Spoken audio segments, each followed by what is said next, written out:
Episode 5 of High Potential begins with a vet arriving at the clinic for his night shift, only to find the doctor dead with the word murder printed on a piece of paper. Morgan and her team arrive the next day, and after observing the scene, just as Karadec is about to wash his hands, Morgan stops him, shooting a tranquilizer to save his life. She later explains that the victim had an allergic reaction on her palms, with a paper towel beside her. The vet keeps exotic animals, and Morgan had noticed a poisonous dart frog missing. She deduces that the frog is in the soap dispenser, which is why the doctor was paralyzed while drying her hands with the paper towel. Just before dying, the doctor managed to order the printer to print the word murder. Sure enough, the team finds a dead frog inside the dispenser. Morgan and Karadec visit Bethany, who had called the police to report the doctor, Monica, missing. Although Bethany doesn't know much, her son claims that a man had yelled at Monica the other day. The man turns out to be her ex-boyfriend, Shane, who went to jail for armed robbery when Monica was 16. Shane is brought in for questioning, but since he's had an ankle monitor since his release a month ago, he's removed from the list of possible suspects. Meanwhile, Morgan finds pills that look like birth control in Ava's room but decides to delay questioning her on her former partner's advice.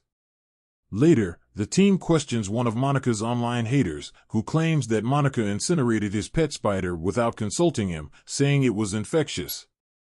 He admits he threatened Monica at her Hollywood address. At the same time, Morgan recalls seeing a Hollywood address on a food delivery receipt in the trash at Monica's apartment. The team visits the address and discovers more exotic species, revealing that Monica was also an illegal trafficker of exotic animals. Morgan finds a picture of Bethany and her son in the office. They also discover that Monica needed money to buy a house. They meet with the realtor, who tells them Monica had a partner and wanted to live close to them. It turns out that Monica wanted to buy a house for the woman she loved, Bethany, who had a husband and a son.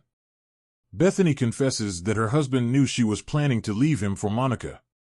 Nathan, Bethany's husband, is called in for questioning.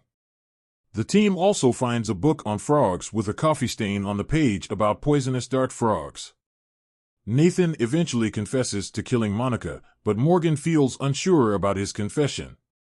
Morgan later visits Shane at the beach, where he works as a gym instructor.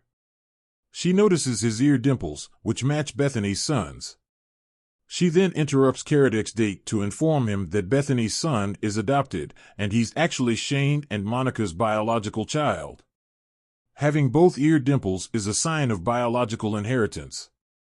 Monica's teenage pregnancy was also the reason Shane hadn't disclosed her involvement in the robbery, and this is why Monica had been estranged from her parents, with her father particularly ashamed. Morgan deduces that Bethany learned the truth about Monica and her adopted son Gavin's relationship and discovered that it was Gavin, not Bethany, whom Monica wanted in her life. Bethany confesses to murdering Monica out of anger, realizing that their relationship had been a lie. She overheard Shane and Monica arguing about sending their son for adoption. Nathan had confessed to the crime to protect Gavin, and he is later released. Elsewhere, Monica's mother learns that Gavin is her grandson. On the personal front, Morgan talks to Ava about the birth control pills and is surprised to discover she's been taking them to reduce her acne breakouts. This episode was quite fun. The veterinary angle to the murder mystery was refreshing, with some moments of comic relief, like a man calling his spider his best friend. The team even returns the spider that Monica had taken, proving that happy endings do exist. The structure of High Potential has remained consistent, with each episode starting with a crime in a classic whodunit manner. The only difference is the new cases that Morgan continues to add to her collection.